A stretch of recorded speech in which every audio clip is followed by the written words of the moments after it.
ধামরাই বৈশাখী উৎসবে ঐতিহ্যবাহী রশি টান প্রতিযোগিতা। শাইনি চুলে এখন হবে সব হেয়ারস্টাইল। সিল্কোর দ্বিগুণ শাইনি চুল প্রতিদিন। পয়লা বৈশাখ উপলক্ষে ঢাকার ধামরায় অনুষ্ঠিত হয়েছে গ্রামীণ ঐতিহ্যের ধারক রশি টান খেলা। কুশুডা ইউনিয়নের নাহার বোর্ড মিল প্রাঙ্গণে গোয়াইল একতা ক্লাব যুব সংঘের আয়োজনে আয়োজিত এই উৎসবে হাজারো দর্শনার্থীর ভিড় জমে। জাতীয় নেতা আব্দুল হাইয়ের স্মরণে আয়োজিত এই প্রতিযোগিতায় অংশ নেয় ৮টি দল।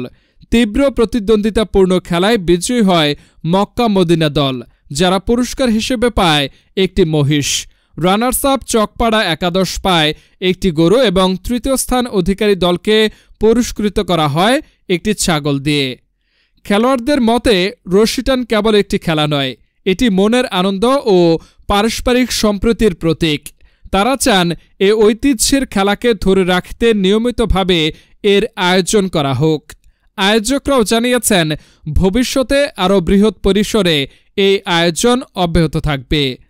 অনুষ্ঠানে ঢাকা জেলা যুবদলের সভাপতি ইয়াসিন ফেরদৌস মুরাদ বলেন, ইনশাআল্লাহ আমি আপনাদের সন্তান হিসেবে, ভাই হিসেবে আমি এই খেলায় অংশগ্রহণ করব এবং সার্বিকভাবে যত ধরনের সাহায্য সহযোগিতা আছে সবকিছুর পাশে আমি ইনশাআল্লাহ থাকব।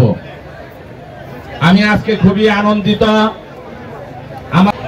ঢাকা জেলার যুবদলের সংগ্রামী সভাপতি ইয়াসিন ফেরদৌস মুরাদ, উপস্থিত আছেন ধামরাইয়ের বিভিন্ন ইউনিয়ন থেকে আগত এই বাংলা নববর্ষের শুভেচ্ছা। আসলে এখানে বক্তব্য দেওয়ার কিছু নেই।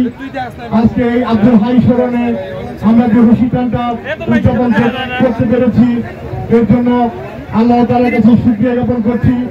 ইনশাআল্লাহ আগামী দিনে ধামরা উপজেলাকে আমার নেতা ইয়াসিন ফেরদৌস মুরাদের নেতৃত্বে মাদক এবং সন্ত্রাস